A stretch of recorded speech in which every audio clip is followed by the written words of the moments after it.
Today, let's talk a little bit about documentaries versus stories based on true events.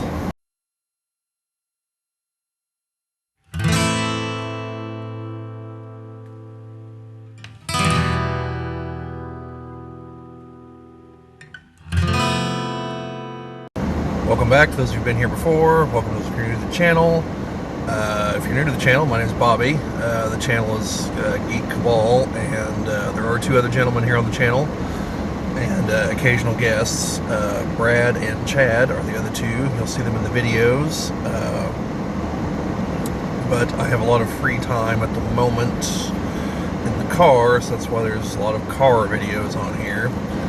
And our schedules don't quite sync up like they did a few months ago, so it's a little more difficult for us to get together. But anyway, today I want to talk a little bit about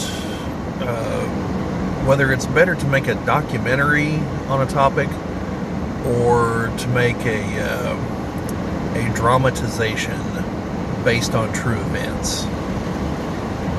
So, for those of you who don't know what I'm talking about, like, what's the difference?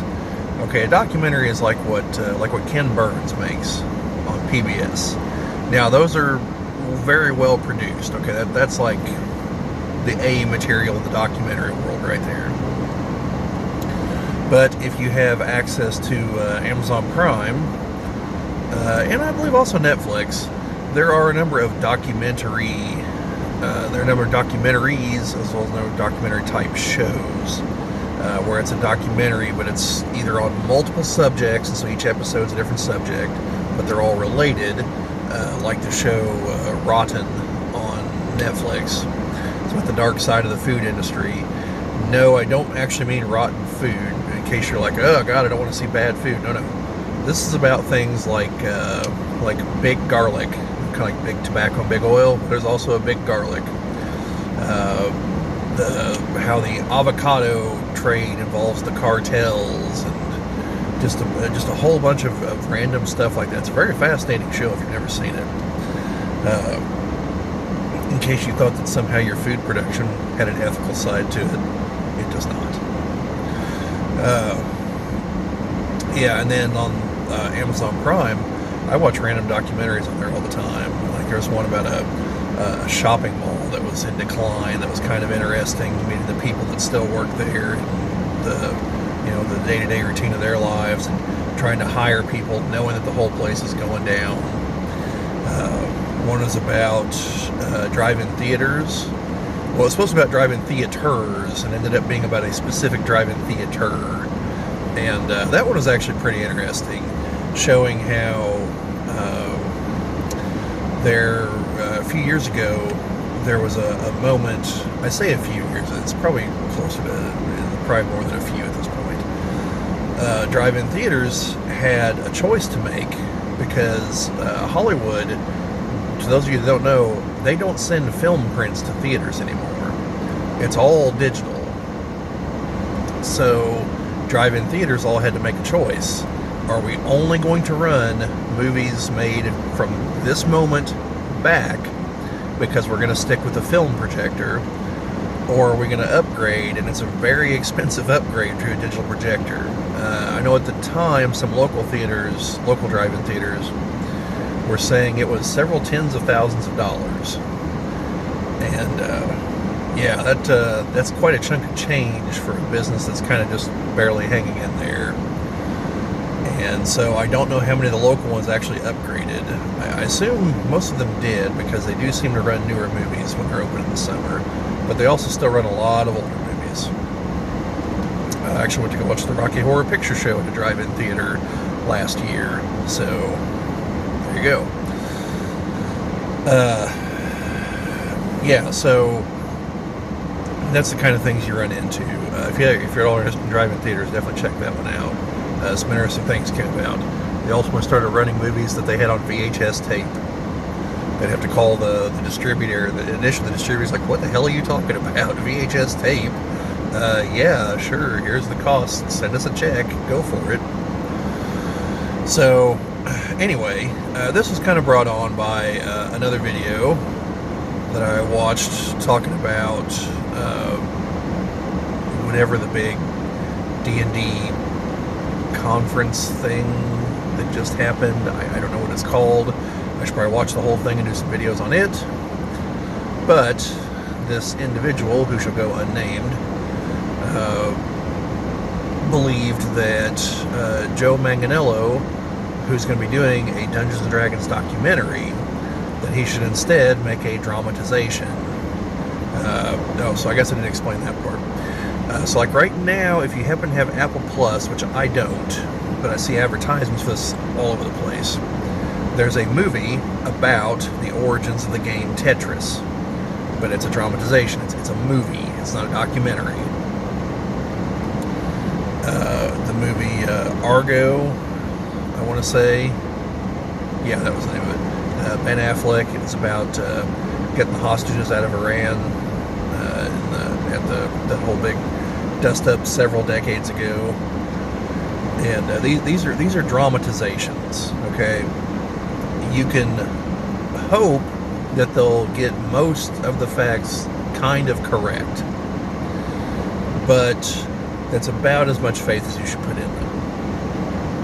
And so that's kind of what I'm talking about here. This gentleman believed that, like I said, that he should make a movie and not a documentary. I'm of the opinion that they should make a documentary, and part of the reason for that is because a fair number of the people involved throughout the years are still alive. And so to get, interviews with them on film and maybe some, some crosstalk and reaction and whatnot, and, attempt to kind of set the record straight on some things, there's just a number of advantages to it. And to hear things in their own words. Now, if at some later point someone wants to make a movie, by all means, I'd go watch it. But I think it's important if you've actually established the baseline facts first. And so I think in this particular case, it's more important that there's an actual documentary. And the fact that it's being made by Joe Manganiello, who's a major fan, who in this 2.5 minute interview talking about this, just kind of suddenly drops in that he's working on a live action Dragonlance thing. Just oh yeah, by the way. So keep me on the lookout for that. But yeah, I would expect that obviously Gygax and Arneson are no longer with us, but there's got to be all kinds of people still from the TSR days. You've got some of the people who made the campaign settings, like Ed Greenwood. Given that Manganiello's a big Dragonlance fan, I would have to imagine he's going to interview Margaret Weiss and Tracy Hickman, because I know Hickman also helped develop Ravenloft, so he's probably got a lot to say on the whole topic, and in just the TSR days in general. And then, of course, you've got the Wizards of the Coast folks, who I think are all still around. So, you could have the era when Wizards of the Coast bought the game and the launch of 3rd edition, and then when Hasbro bought Wizards of the Coast, and, the various iterations, because, I know, as far as I'm aware, Monty Cook is still alive, Chris Perkins, and everyone else. So, yeah, the only thing I do wonder is if it's an independent passion project that he's making, or if this is Hasbro reached out to him to make it. That would be my only question, because that would give them some kind of final editorial approval. There'd be things that we would otherwise hear about that they would decide that we just don't need to know that kind of stuff. And yes, Hasbro would definitely do that. So, or that they would potentially deny certain people being able to be interviewed by him. Now, given that this was on their stream, I'm assuming they're completely okay with it, if not actually funding it. So we'll have to see how that turns out. because I can't imagine it would go so far into the weeds as to mention the very recent dust up. That would, I would imagine it's going to focus a lot more on like the Foundation, TSR days, and maybe entering into the Wizards of the Coast days. Or maybe just kind of and then the game progressed, and kind of shots at conventions of larger and larger crowds, and a little bit about fourth and fifth, and I could see him going that direction and mainly focusing on the beginnings. But yeah, overall, I'm of the opinion they should definitely go with a documentary for this, and then later on, hopefully they have some actual archival footage of Gygax and Arneson. But yeah, it's my opinion. It's a better approach. Later on, they can make their movie and have, I don't even know who'd be good for Gygax and Arneson.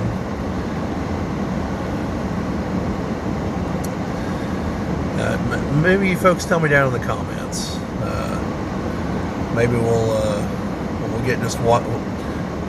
Maybe it'll be like the usual, and we'll just get people that don't look anything like him. Like Vin Diesel will play Gary Gygax, and I don't know, Michelle Rodriguez will play Dave Arneson or something.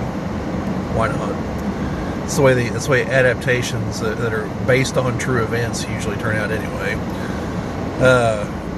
So anyway, what do you folks think? Is one preferable to the other? Are there already a bunch of D&D documentaries out there? I know there's one about the D&D artwork. I believe I've actually watched it. So, while I would expect this one to also interview people like Larry Elmore, Jeff Easley, and some of the other earlier artists, I would expect that that's not going to be a huge focus in it. Although Joe Manganiello did also, I don't know if he put together the gigantic art book that came out a couple years ago, or if he helped edit it. I know he's definitely got a thing at the beginning in the intro where he talks quite a bit. It's a magnificent book. If you folks have never seen it, I should definitely do a video on it sometime. But anyway, let me know what you guys think. Is one preferable to the other? Does one hit better audiences? Is there a D&D? Is there a documentary out there that you folks feel really already covers D&D, and maybe we should just jump straight to the dramatized movie version? Who do you think should play Gary Gygax and Dave Arneson in said dramatization? Just all your various comments. Let me know. Get a discussion going. Maybe we'll do a follow-up video of some kind. But anyway, folks, thank you for listening and watching, and we'll see you later.